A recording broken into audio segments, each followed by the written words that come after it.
Previously on Apollos the Dark Age.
Agabus was the emperor's most trusted counselor and the most powerful wizard the world had ever known.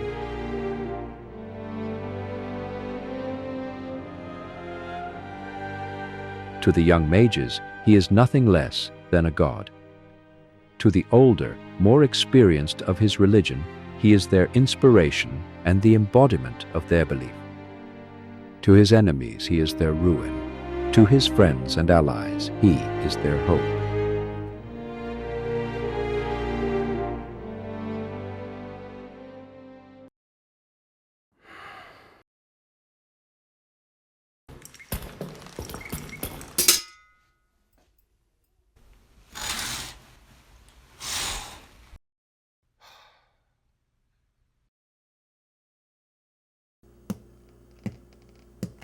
As he made his way down the long, narrow hallway, his mind drifted back to his earlier days when he was just a boy.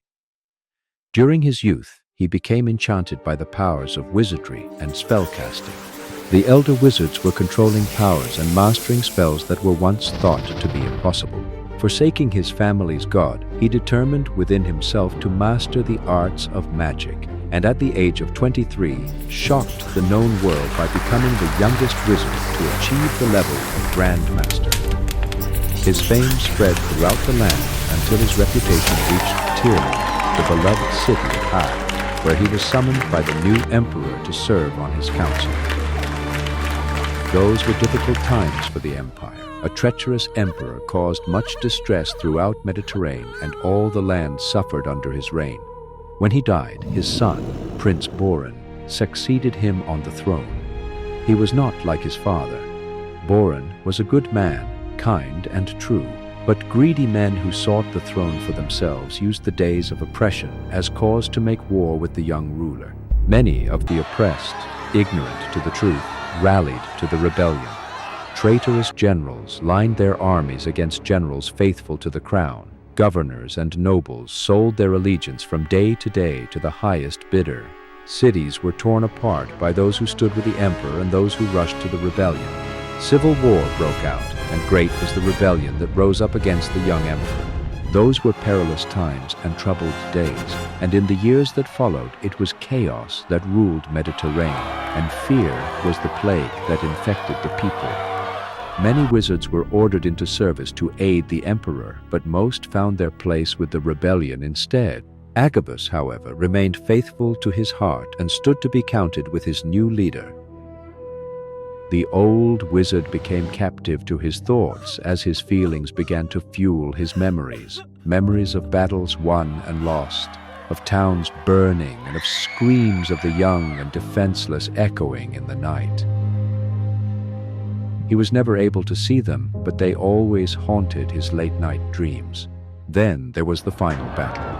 It was not fought on the battlefield by two opposing armies or a lone defiant castle besieged by overwhelming odds. No, the last battle was fought here, in this very hallway.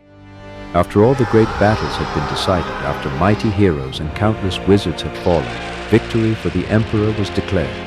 But even before the rain could wash away the blood-soaked battlefields, the three Grand Masters, wizards turned assassins, made their way down this very hallway to rob an empire of its victorious Emperor.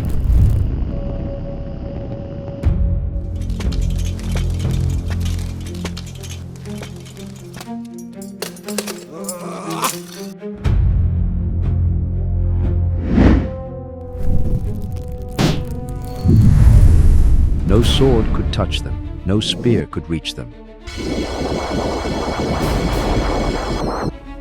Only the young Agabus stood between them and their pledge of revenge. In that one moment of time, as the greatest powers of darkness gathered and debated, a decision was made. In the eyes of Dragos, the three Grand Masters were the embodiment of what was and what could never be. Agabus was the future for the armies of darkness, the hope and change they desperately needed to make their hold on Mediterane absolute. The Dark Princes did not agree. The elders struck first. A blast of raw power splashed against Agabus's right shoulder, slamming him against the double oak doors. Skin blew apart to reveal bone beneath as the thick doors folded but held. Agabus placed an aged hand on his right shoulder as the memories of his ancient battle reminded him of the pain. He remembered looking up at the faces of his enemies. Their confidence was so absolute, the audacity of his defiance unforgivable. But before Agabus could fade into unconsciousness, an unseen force took hold of his body, filling him with renewed energy. And as the three wizards summoned their magic to render their final blow, Agabus channeled his newfound strength into his hands. With an arrogance blistered on their faces, the elders released their power upon the fallen, only to find that their magic was deflected by a protective globe that formed and hardened around the young wizard. The audacity of this boy. This is sedition, boy. Now, you will suffer. Unacceptable.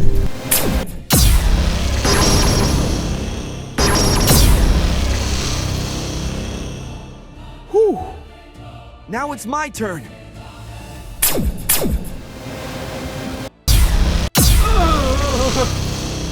Enough!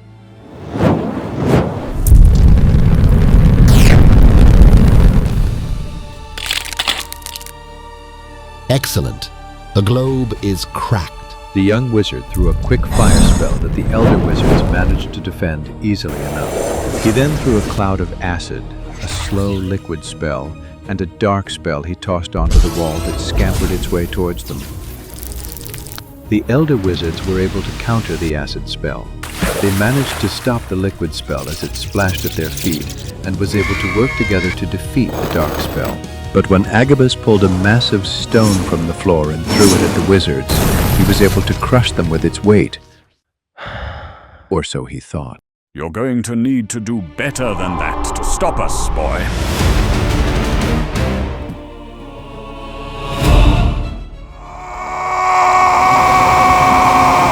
The elders worked as one, compensating for each other's weaknesses. One would defend, one would attack, and one would cast, forcing Agabus to open his soul, channeling more and more of Dragos' power through him.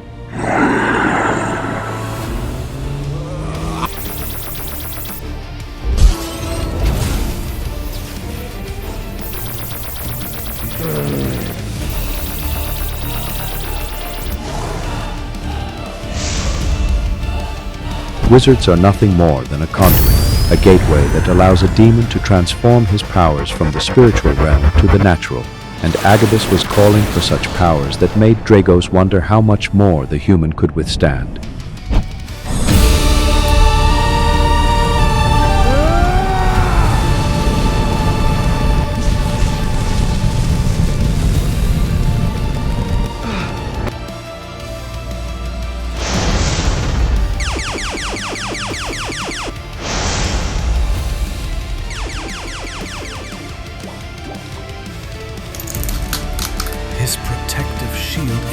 weakening. The crack is spreading.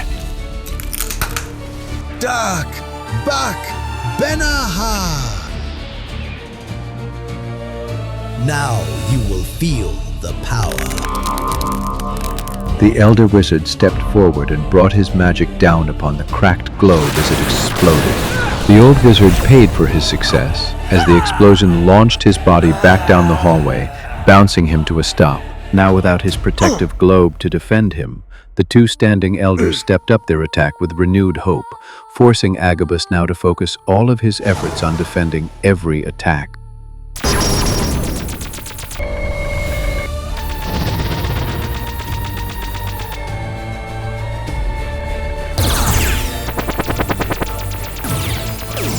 We must not waver.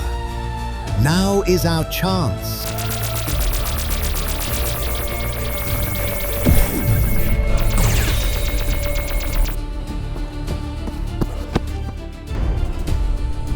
This is my last stand.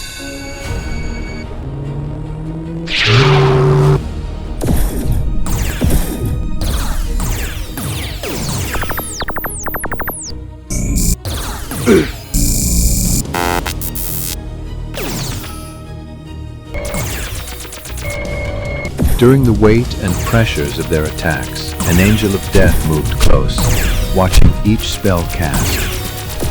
As the three demon princes sensed victory was nigh, they fed their powers to their human hosts in one final effort to defeat their opponent.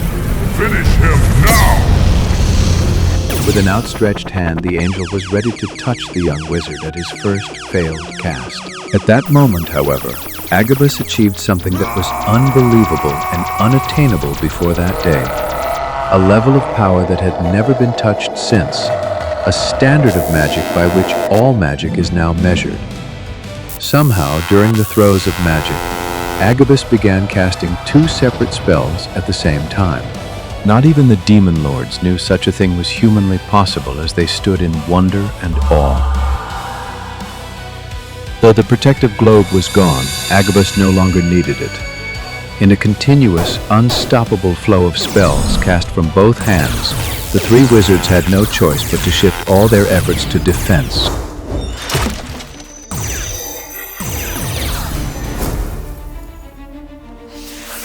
Agabus tossed a dark and evil spell behind the elder wizards. Slowly and silently it began to expand around itself, unseen by the elder wizards, who only now began to realize their death was sealed. One wizard spun in time to see the darkness reach for him. With a shriek of fear, he threw a spell to block it, but it was only enough to save half of him as it closed around itself and was gone. The half that remained dropped to the floor as a lifeless piece of warm flesh. The two remaining wizards began backing away, but Agabus was totally consumed by Dragos's power, and there was no room for mercy in him that day. And as one wizard turned to flee, the other cursed aloud his partner's betrayal. How dare you, you traitorous fool! It was the last words he would ever speak.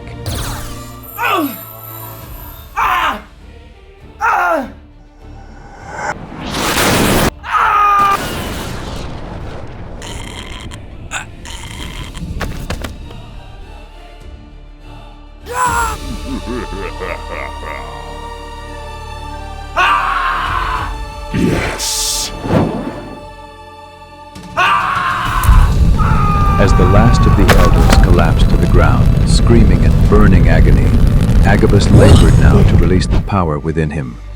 As the power of the Dark Lord began to dissipate, Agabus collapsed to the ground and faded into unconsciousness, and the demon lords who stood to be counted with the elder wizards bowed at the feet of Dragos.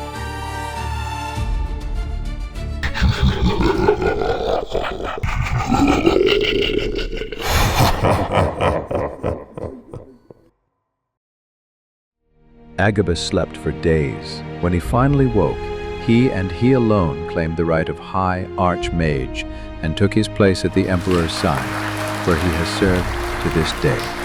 Arthenia's civil war was 2 emperors ago, And as the old man drew near to the hall's end, he gave a deep sigh of relief, knowing that the peace this emperor had established will last for many years to come.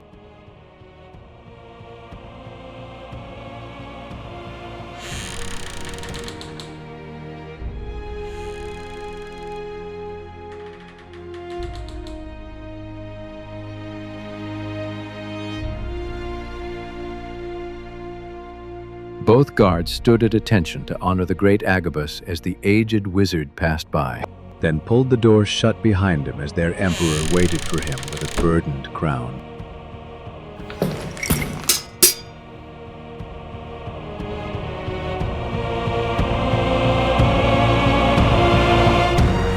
Thank you for watching the first part of Chapter 1 from Apollos, the Dark Age.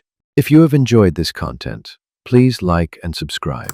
Your continued support helps bring this saga to life, as Apollos the Dark Age reveals the truth about magic and casts light on the awesome power of God as he uses one Christian to break evil's hold on an empire. Can one Christian truly make a difference?